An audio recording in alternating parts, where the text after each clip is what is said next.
우리 김영기 선교사님 나오셔서 그동안의 선교 활동의 사역 나눔과 하나님의 말씀 나누겠습니다. 이곳까지 오게 하신 하나님께 감사와 영광의 박수하면서 목사님 모시겠습니다.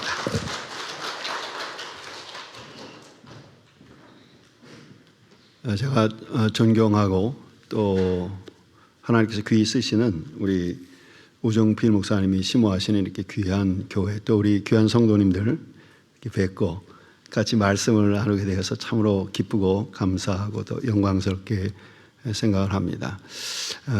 특별히 오늘 그 찬양하시는 걸 보니까 아주 제가 그냥 찬양하는 것만 봐도 은혜가 되는 것 같습니다. 너무나 귀한 교회 공동체가 이렇게 또 하나님께 영광 돌리는 것을 볼 때 감사와 찬양을 드립니다. 잠시 기도하고 말씀 같이 나누겠습니다. 하나님 감사합니다. 오늘 우리가 주님 앞에 겸비하게 설 수 있기를 원합니다. 주께서 말씀하시옵소서. 우리가 말씀을 듣고 주님 앞에 순종하겠습니다. 예수님의 이름으로 기도합니다. 아멘. 이거 뭐 나오나? 이거는 저희가 매달 인비테이션 데이를 합니다. 그래서 우리 하나님께서 지난 5월 달에 오셔가지고 같이 인비테이션 했는데 굉장히 아름다운 시간이었습니다. 그 다음에 또 넘기십니다. 우리 하나로교회에서 와서 하신 인비테이션인데 5월 달에 하셨는데 아주 그때 얼마나 많은 성도들이 기뻐하고 또 우리 메리 주민들이 기뻐했는지 모릅니다. 참 여러분들 그 귀한 사역에 이 자리를 빌어서 다시 한번 감사의 말씀드립니다. 감사합니다. 또 넘기시죠. 이거는 우리 9월 8일 날 메릿에서 메릿 전 시민을 대상으로 해서 우리 같이 인비테이션 대회를 했습니다. 한 400명 이상이 모여서 같이 주일날 저녁에 하나님을 찬양하고 하나님을 예배할 수 있는 그런 귀한 시간을 하나님께 주셨습니다. 정말 하나님께 감사와 찬양을 돌릴 수 있었던 그런 귀한 시간이었습니다. 됐습니다. 넘기시겠습니다. 됐습니다. 미국에서 2차 대전 중에 참여했던 병사 중에 약 30만 정도가 전사를 했다고 합니다. 그런데 그들을 전쟁에 보냈던 그 어머니 또 아내들이 내 자녀가 죽으면 어떡하는가 하는 그런 두려움 때문에 심장마비사로 죽은 사람이 약 100만 명에 이른다고 합니다. 그래서 우리에게 두려움이 총보다 강하다 하는 것을 우리에게 얘기해 주고 있습니다. 저와 여러분의 삶 속에서 정도의 차이는 있지만 누구나 이 두려움에서 자유할 수 있는 사람은 없습니다. 다 두려움에 직면하면서 우리가 살아가고 있지 않습니까? 그래서 이 두려움에 대해서 어떻게 우리가 대처하느냐 하는 것은 우리 삶의 행복과 불행을 결정하는 그런 요인이라고 얘기할 수가 있습니다. 여러분 우리가 흔히 우리 삶 속에서 두려워하는 것들이 어떤 것들이 있습니까? 우리가 권위를 잃어버리면 어떡하는가 하는 그런 두려움이 있고 또 우리 인간관계 속에서 우리가 배척당하거나 무시당하거나 거절당하면 어떻게 하는가 하는 두려움이 또 있습니다. 특별히 젊은이들은 내 능력이 부족해서 내가 실패하면 어떻게 하는가 하는 그런 두려움이 또 있습니다. 우리가 나이가 들어갈수록 우리 삶 속에서 내가 건강을 잃어버리면 어떻게 하는가 하는 그런 두려움도 있고 또 경제적인 능력을 잃어버리면 어떻게 하는가 하는 그런 두려움도 우리에게 있습니다. 여러분 이런 두려움이 어디서 온다고 생각하십니까? 여러 가지 이유들을 우리가 생각해 볼 수 있겠지만 가장 중요한 것은 우리가 하나님으로부터 떠날 때 우리에게 두려움이 온다라고 하는 것입니다. 아담이 하나님을 떠나서 두려워서 숨었습니다. 그때 하나님께서 아담아 내가 어디 있느냐 그 아담을 찾지 않습니까? 그때 아담이 하나님을 향해서 뭐라고 말씀하고 있습니까? 내가 벗었으므로 두려워하여 숨었나이다. 바로 두려움은 거기서부터 시작되어진다라고 하는 것입니다. 오늘 본문에 보니까 디모데도 두려움 가운데 사로잡혀 있었던 것 같습니다. 디모데는 믿음의 아버지요 믿음의 거장이었던 사도 바울을 이어서 에베소 교회의 담임 사역을 하게 되었습니다. 그것이 그에게 얼마나 큰 부담이 되었는지 몰라요. 그래서 소심한 마음을 가지고 두려워하는 상황 속에 있었습니다. 그때 그 상황을 알게 되었던 믿음의 아버지 사도 바울이 그를 위로하고 격려하기 위해서 주셨던 말씀이 오늘 본문의 말씀입니다. 하나님께서 우리에게 주시는 것은 두려워하는 마음이 아니요 두려움을 이길 수 있는 능력과 사랑과 근신의 마음을 주셨다고 그렇게 얘기하고 있습니다. 이 말씀은 사도 바울이 디모데에게만 한 것이 아니라 오늘 이 시대를 살아가는 저와 여러분에게 하나님께서 주시는 말씀입니다. 하나님께서 우리에게 주시는 마음은 두려워하는 마음이 아니요 그것을 이길 수 있는 능력과 사랑과 절제의 마음을 주셨다라고 그렇게 얘기하고 계십니다. 그래서 오늘 여러분과 함께 이러한 것들을 같이 생각을 해볼 수 있기를 원합니다. 하나님께서 우리에게 주시는 마음은 두려워하는 마음이 아니라 두려움을 이길 수 있는 능력을 주셨다라고 그렇게 말씀하십니다. 저와 여러분이 삶을 살아갈 때 우리가 두려움에 처하게 되면은 우리는 두려움을 맞서지 않고 피하려고 합니다. 잠시 동안 거기에 위로가 있을 수가 있습니다. 그러나 두려움을 피할 때 두려움을 맞서는 자가 가지는 그런 특권을 우리는 놓치게 됩니다. 그 특권이 무엇입니까? 바로 그것은 예수께서 우리 속에 두려움보다 크시다라고 하는 이 놀라운 예수의 능력을 체험할 수 있는 기회를 놓쳐버리게 되어진다라고 하는 것입니다. 성경에서 하나님의 능력에 대해서 이야기할 때 가장 우리가 첫 번째로 생각하게 되는 말씀이 빌립보서 4장 13절 말씀이죠. 내게 능력 주신 자 안에서 내가 모든 것을 할 수 있느니라. 얼마나 이 다이나믹하고 얼마나 힘 있는 말씀입니까? 그런데 우리는 이 말씀에 대해서 한 가지 오해가 있다라고 하는 것입니다. 우리가 하나님을 믿기만 하면 만사형통하게 되어지고 모든 병에서 놓이고 또 우리가 축복을 받게 되고 모든 잃어버렸던 것을 다 찾을 수 있다 이렇게 생각을 합니다. 물론 우리가 하나님 안에 있을 때 그러한 일들이 우리 가운데 일어나는 것이 사실입니다만은 그러나 우리가 이 빌립보서 4장 13절의 고백을 하기 위해서 우리에게 꼭 있어야 할 것이 있는데 그것은 빌립보서 4장 12절을 고백할 수 있는 그런 삶의 간증이 있어야 한다라고 하는 것입니다. 이 고백은 사도 바울의 고백이기도 합니다. 내가 비천에 처할 줄도 알고 또 부귀에 처할 줄도 알아. 배고픔과 배부름과 그리고 풍부와 궁핍에 관한 모든 일체의 비결을 배워노니 그가 그렇게 고백하고 있지 않습니까? 여러분 사도 바울은 이 세상의 모든 것을 다 가졌던 사람입니다. 그에게는 부도 있었고 명예도 있었고 심지어는 권세도 있었던 사람이 바로 사도 바울이었다라고 하는 것입니다. 그러나 그가 예수를 믿는 순간 그 모든 것들을 다 잃어버리는 그런 자리에 설 수밖에 없게 되었습니다. 그는 부도 잃어버렸습니다. 명예도 잃어버렸습니다. 심지어는 자기의 목숨까지 잃어버리는 감옥 속에 갇힌 그 자리에 그가 떨어질 수밖에 없었다라고 하는 것입니다. 그런 상황에 있었던 사도 바울이 모든 것을 다 포기해 버릴 수밖에 없었을 것입니다. 그럼에도 불구하고 그는 그 포기할 수밖에 없는 그 자리에서 포기하지 않고 그 두려움을 직면해서 맞섰습니다. 그때 그 속에 계셨던 그 두려움보다 크신 예수 그리스도의 능력이 그를 사로잡았고 그에게 승리를 주셨습니다. 그리고 그가 고백한 그 고백이 바로 빌립보서 4장 13절의 말씀입니다. 내게 능력 주신 자 안에서 내가 모든 것을 할 수 있느니라. 이 고백이 저와 여러분의 고백이 될 수 있기를 예수님의 이름으로 축원합니다. 사실 제가 그 원주민들과 이 사역을 하면서 원주민들에게 있어서 가장 큰 것은 마음의 상처가 많다라고 하는 것입니다. 조금만 어려움이 닥치면은 인생을 포기해버리고 자살하는 그런 경우를 보게 됩니다. 여러분 원주민의 자살률이 이 캐나다에서 일반인들보다 6배가 높다.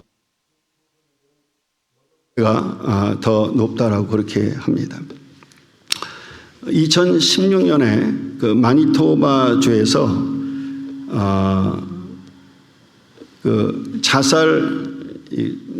자살에 대한 그런 그 계엄령이 선포되게 되었습니다. 그런데 그 일이 어떻게 일어났냐면은 12살 된 소녀 아이가 있었는데 선생님에게 심하게 꾸지람을 듣게 되었어요. 그러자 이 아이가 삶을 비관하고 자살을 했어요. 그런데 그 마을에 한 1000명 정도 사람이 있었는데 그 마을의 자살의 영이 전파되게 됐어요. 그래서 그 1000명의 사람들이 가운데에서 100명의 사람이 자살을 시도하게 되었고 10명 아이가 죽는 그런 비극적인 일이 일어났다라고 하는 것입니다. 여러분 우리가 가지고 있는 두려움이라고 하는 것은 실체가 아닙니다. 그것은 그림자에 불과한 것인데 그 그림자가 우리를 한번 감싸게 되면 거기에서 우리는 좀처럼 헤어나오기가 어렵다라고 하는 것입니다.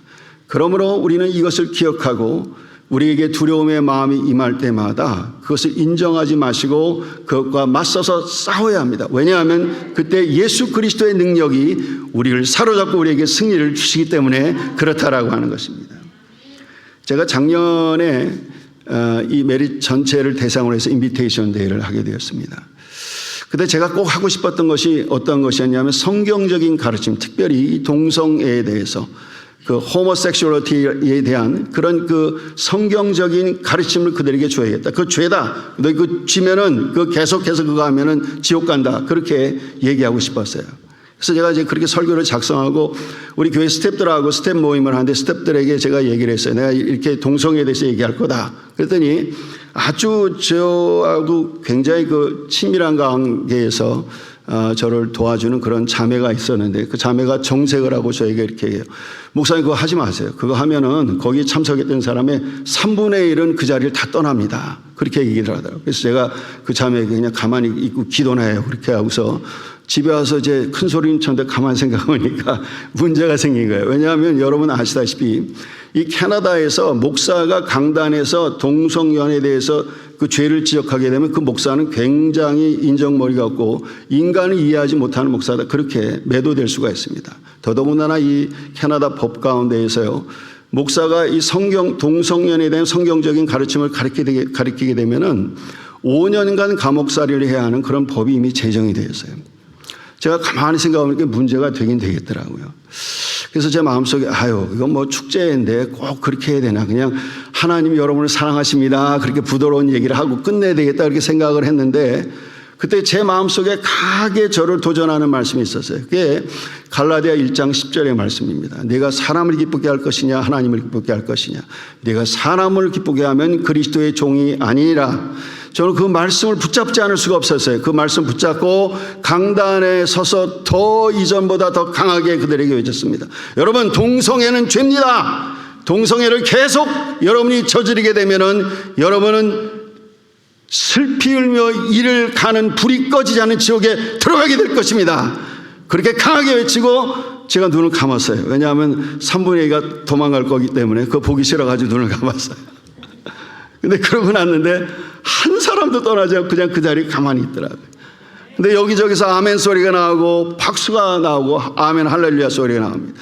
아마 그것은 그들 처음 왔던 사람들이 한 소리가 아니라 그리스도인들이 그동안의 사회적인 불이기 때문에 눌려 있었기 때문에 그들이 그 목사가 그것을 대변했을 때 거기에 동의하는 의미로 그렇게 박수를 치고 아멘 할렐루야를 했던 것 같아요. 한 사람도 떠나지 않고 말씀을 끝까지 듣게 되었습니다. 그리고 이제 모든 집회를 다 마치고 모든 행사를 다 마치고 제가 이제 이번에 사람들하고 이제 인사를 하는데 우리 그 교인 가운데 80세 되신 그런 노인이 한 분 계신데 이분이 굉장히 유머가 있어요. 근데 저한테 딱 오더니 제 손을 딱 잡더니 그러는 거예요. 목사님, 제가 목사님 감옥에 들어가면 첫 번째로 찾아가겠습니다.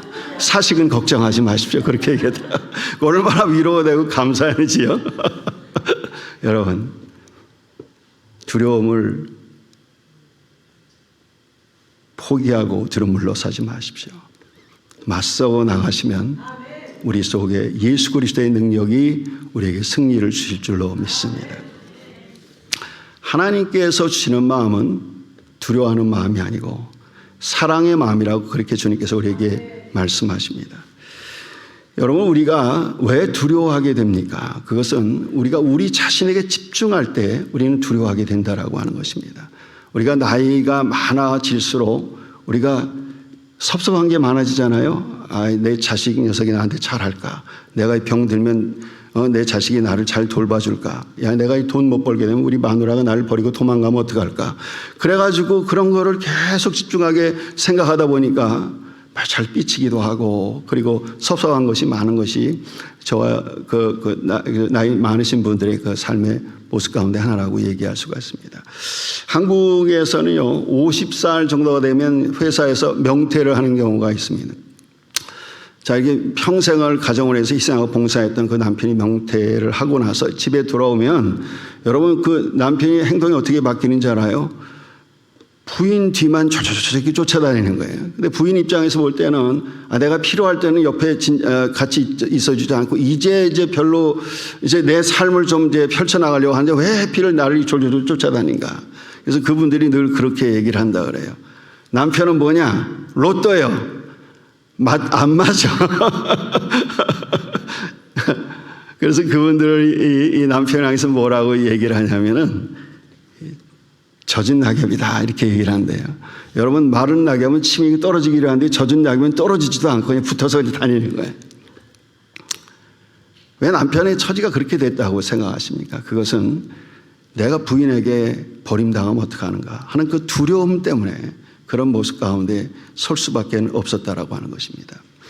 여러분 우리가 두려움을 이길 수 있는 방법이 무엇일까라는 걸 우리는 생각해 볼 필요가 있지 않겠어요? 그것은 내가 사랑하는 대상을 나에서 내가 아닌 다른 사람으로 바꿀 때 우리는 두려움을 극복할 수가 있게 되어진다라고 하는 것입니다. 이런 말이 있습니다. 여자는 약하지만 어머니는 강하다. 그런 말씀이 있지 않습니까? 그렇습니다. 여자들은 약해요. 왜 그러냐면은 늘 관심이 누가 나를 얼마만큼 사랑해 주나 거기에 관심을 가지고 있어요. 그러나 어머니는 강합니다. 어머니는 내가 사랑받는 것에 대해서는 별 관심이 없어요. 내 자식에게 얼마나 많은 사랑을 줄 것인가 거기에 관심을 가지고 있지 않습니까? 제가 그 어떤 TV 프로그램 르포를 하나 봤는데 그거는 그 어머니가 20살짜리 장애우를 키우는 그런 르포였어요. 근데 이 나이는 20살인데 실제적인 그 정신 연령은 한 5살, 6살 정도밖에 되지 않습니다. 그 가만히 보니까 24시간 7일을 그 아이를 떠나지를 못해요. 그 아이를 돌보기 위해서 삶의 전체를 드리는 그런 모습을 볼 수가 있었습니다. 참 얼마나 안타까운 삶인가 하는 생각을 제가 해봤어요. 그런데 그 르포를 마치면서 기자가 그 어머니에게 이렇게 물어봅니다. 어머니에게 지금 한 가지 소원이 있다면 그것은 어떤 소원입니까? 그렇게 물어봤어요. 그랬더니 어머니가 이렇게 얘기를 해요. 제가 한 가지 소원이 있다고 한다면 제가 제 아들보다 하루 더 사는 겁니다. 그 아들이 혼자 남아있는 것을 보고 싶어 하지 아니하는 그 어머니의 사랑이 그 속에서 배어나오는 것을 느낄 수가 있었습니다. 여러분 성경은 우리에게 이렇게 얘기하고 있지 않습니까? 사랑 안에는 두려움이 없나니 온전한 사랑은 두려움을 내어 쫓느니라. 그렇습니다. 온전한 사랑은 두려움을 내어 쫓습니다. 제가 그 원주민 사역을 하면서 원주민들의 흑역사가 있어요. 그건 뭐냐면 레지덴셜 스쿨이라고 하는 그 기숙사 학교에 그 가정에서 6살 이상만 되면 아이들을 뺏어다가 그 기숙사 학교에서 18살이 될 때까지 백인으로 그들을 만드는 그런 훈련을 시킵니다. 근데 그 훈련을 담당하는 사람들이 누구냐면 신부와 목사와 수녀들이었다라고 하는 것이에요. 그들이 모이는 수업 시간마다 뭘 하냐면 성경을 가르쳐요. 근데 성경은 뭐라고 얘기하세요? 하나님은 사랑입니다. 그렇게 얘기하잖아요. 근데 수업이 끝나면 그들은 정반대의 모습을 보여주었다라고 하는 것입니다. 그들의 노동을 착취하고 뿐만 아니라 그들에게 성폭력을 가했어요. 그래서 원주민 아이들을 치고 그 신부와 수녀와 목사에게 성폭력을 당하지 않은 아이들이 별로 없다라고 하는 것입니다. 그래서 예수를 믿지만은 특별히 이 원주민 여자분들에게 별 기쁨이 없어요. 왜냐하면 그런 배경 때문에 그렇거든요. 그래서 제가 우리 교회에도 그런 분이 있어요. 그래서 이제는 자매님이 그 아픔을 주었던 그 사람을 이제 좀 놓아주셔야 하지 않겠습니까? 좀 용서하셔야 되지 않겠습니까? 그렇게 얘기를 했더니 이 자매님이 저에게 이렇게 얘기를 해요. 목사님, 저는 그 사람을 용서할 수 있는 사랑이 한 방울도 제 마음속에 남아있지 않습니다. 그렇게 얘기를 하더라고요. 아마 저도 그와 같은 상황에서는 똑같은 얘기를 할 수밖에 없었을 것입니다. 그런데 여러분 그 말이 정직한 말입니까? 그렇지 않아요. 성경 우리에게 얘기하고 있습니다. 로마서 5장 5절 말씀 이렇게 얘기하고 있지 않습니까? 소망이 부끄럽게 하지 않으면 하나님께서 성령으로 말미암아 우리 속에 사랑을 부은 바 되었다라고 이렇게 말씀하고 있습니다. 우리가 예수 믿는다라고 하는 것은 예수 안에 있다라고 하는 것은 하나님의 사랑이 이미 우리 속에 부은 바 되었다라고 하는 것이에요. 그런데 우리 삶 속에서 그 사랑을 작동시키지 못하는 때가 얼마나 많이 있냐 하는 것입니다. 그 왜 그래요? 우리가 용서할 수가 없어요. 용서하는 거 얼마나 힘든지 몰라요. 그건 할 수가 없는 일이에요. 그러나 하나님께서 우리가 그거 할 수 있는 방법을 주셨어요. 뭐냐면 여러분 프라임 워터라고 하는 게 있어요. 마중물이라고 하는 것입니다. 여러분 그 우물에 우물을 다 펑펑펑 나오게 하려면 무엇이 있어야 돼요? 마중물이 있어야 되지 않습니까? 펌프에 물을 실 때. 우리에게 마중물이 필요하다고 하는 것입니다. 저 인간만은 내가 죽어도 용서할 수가 없다는 그런 인간이 있어요. 근데 하나님께서는 뭐라고 하냐면 우리에게 화의 손을 네가 먼저 내밀어라 그렇게 말씀하신다라고 하는 것입니다. 제가 이제 14년 전에 메리 지역에 들어가서 이제 이 선교 사역을 시작했습니다.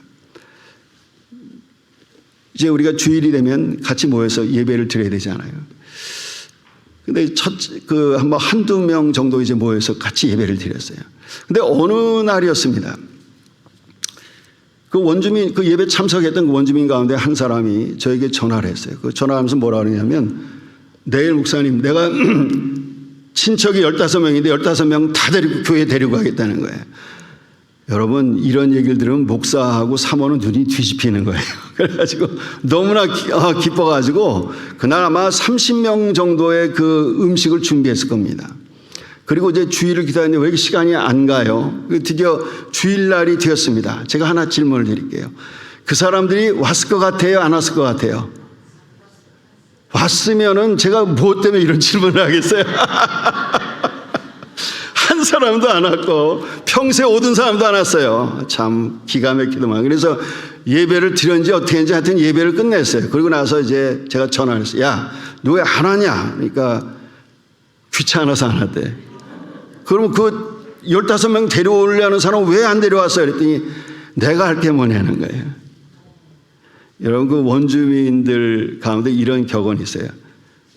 Today yes, tomorrow no. 이 사람들은 약속 안 지키는 것에 대해서 별 부담이 없는 사람들이에요.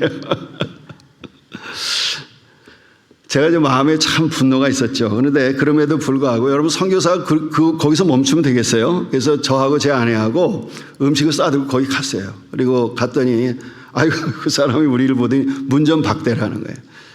그래서 그냥 어쩔 수 없이 이제 저하고 아내하고 그냥 음식 가지고 돌아오는데 뒤에다 대고 이 크레이지 코리안이라고 이렇게. 그래서 그게 저와 제 아내에게 비수같이 바뀌었어요. 그래서 우리가 2년을 계속 참고 같이 가는데 똑같은 결과를 계속 나왔습니다. 그래서 제가 제 마음속에 내가 이제 너를 다시 찾아온 사람이 아니다. 그 정말 2년 동안 안 찾아갔어요. 근데 그 2년 후에 그 사람 그 얘기를 들으니까 이 친구가 우울증에 걸려가지고 병원에 입퇴원을 반복을 하는 것이었어요. 아마 그날도 그 퇴원했던 날 같아요. 제 아내를 만나서 제 아내에게 내가 존 목사, 제가 영어로 존이거든요. 존 목사를 만나고 싶다. 그렇게 이 얘기를 전해왔습니다. 그 얘기를 들었는데 제 마음속에요. 내가 너를 만나. 내가 1일도 만나기 싫더라고요. 내가 절대 안 만난다. 그렇게 생각을 했는데 기도만 하면 성령께서 내 마음속에 네가 가서 손을 내밀어라. 손을 내밀어라. 그것 때문에 기도를 할 수가 없는 거예요. 그래서 그래도 끝까지 내가 모르겠어요. 계속 안 들었습니다. 그래서 계속 기도했는데 손을 가서 내밀어라. 내밀어라. 그래서 할 수 없어가지고 알았습니다. 내가 갈게요. 그래서 갔어요. 그리고 내가 그 친구를 보고 손을 내밀고 손을 잡는데요. 갑자기 제 마음속에 그 사람을 위해서 기도하고 싶은 마음이 들더라고요. 그래서 기도하니까요. 그동안에 섭섭했던 것들, 마음속에 응어리졌던 것들이 누군가같이 사라지는 것을 경험을 할 수가 있었습니다. 그래서 같이 부둥켜안고 웃고 울고 화해하는 그런 시간을 가졌는데 이 친구가 저한테 또 이렇게 얘기하는 거예요. 목사님, 내 이번 주부터 정말 교회에 나가도록 하겠습니다. 참으로 그 친구가 나와서 교회에서 아름답게 하나님께 예배를 드리면 얼마나 좋겠어요. 그저 또 안 나왔어요. 그럼에도 불구하고 하나님께서 제 마음속에 사랑이 작동되기 시작하니까요. 그때부터 제가 생각지 않았던 사람들을 보내주셨습니다. 한국에서 사람이 오고 이곳저곳에서 사람이 오고 사역이 시작되어지는데 그 속에서 하나님이 일하시는 것들을 우리는 바라볼 수가 있었습니다. 여러분, 중요한 것은 무엇입니까? 사랑은 두려움이 없습니다. 온전한 사랑은 두려움을 내어줬습니다. 그러므로 여러분, 사랑의 마중물을 여러분이 내미세요. 먼저 화해의 손을 내미십시오. 그럴 때 여러분을 통하여서 두려움을 이기는, 두려움이 왔다가 한 길로 왔다 일곱 길로 떠나는 귀한 역사가 일어날 줄로 믿습니다. 하나님께서 주시는 마음은 두려워하는 마음이 아닙니다. 하나님께서 주시는 마음은 두려움을 이기는 능력을 주셨습니다. 그리고 사랑을 주셨습니다. 이제 마지막으로 하나님께서 우리에게 주시는 마음은 절제의 마음이라고 성경은 우리에게 얘기하고 있습니다. 여러분, 절제가 무엇이라고 생각하십니까? 절제는 비정상적인 상황 속에서 그 일을 수행할 수 없는 상황 속에서 하나님이 주시는 그 사명 때문에 그 일을 끝까지 감당할 수 있는 지혜로운 마음, 그것이 바로 절제다, 그렇게 이야기할 수가 있습니다. 이 절제에 대해서, 이 지혜로운 마음에 대해서 잘 설명해 주고 있는 성경 구절이 바로 로마서 12장 3절 구절이에요.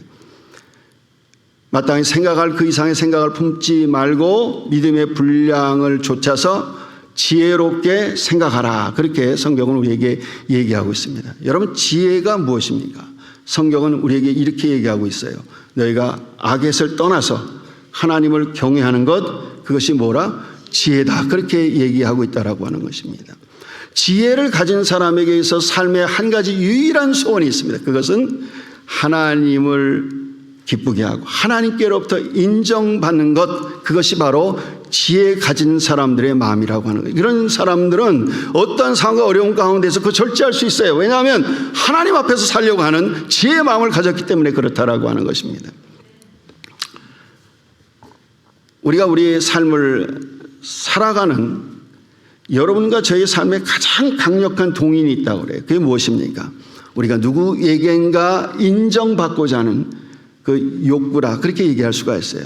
우리가 밤잠 안 자고 시간 아껴가면서 노력하고 좋은 집 사고 자녀들 좋은 학교에 보내고, 그래서 그들을 우리 집에 초대했을 때 그들이 우리에게 이렇게 얘기해요. 아, 참 성공하셨습니다.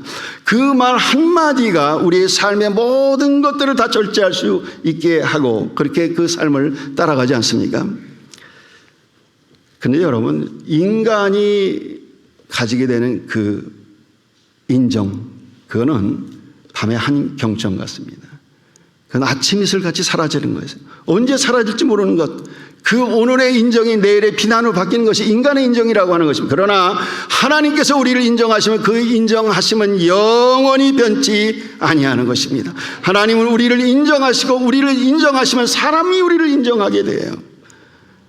우리가 그것을 알 때, 그것을 깨달을 때 그 사람을 지혜자라고 얘기하고, 그 지혜자는 그 하나님이 인정하심을 좇아서 살아가게 되어진다. 그래서 그는 절제하며 그 삶을 살아갈 수가 있게 되어진다라고 하는 것입니다.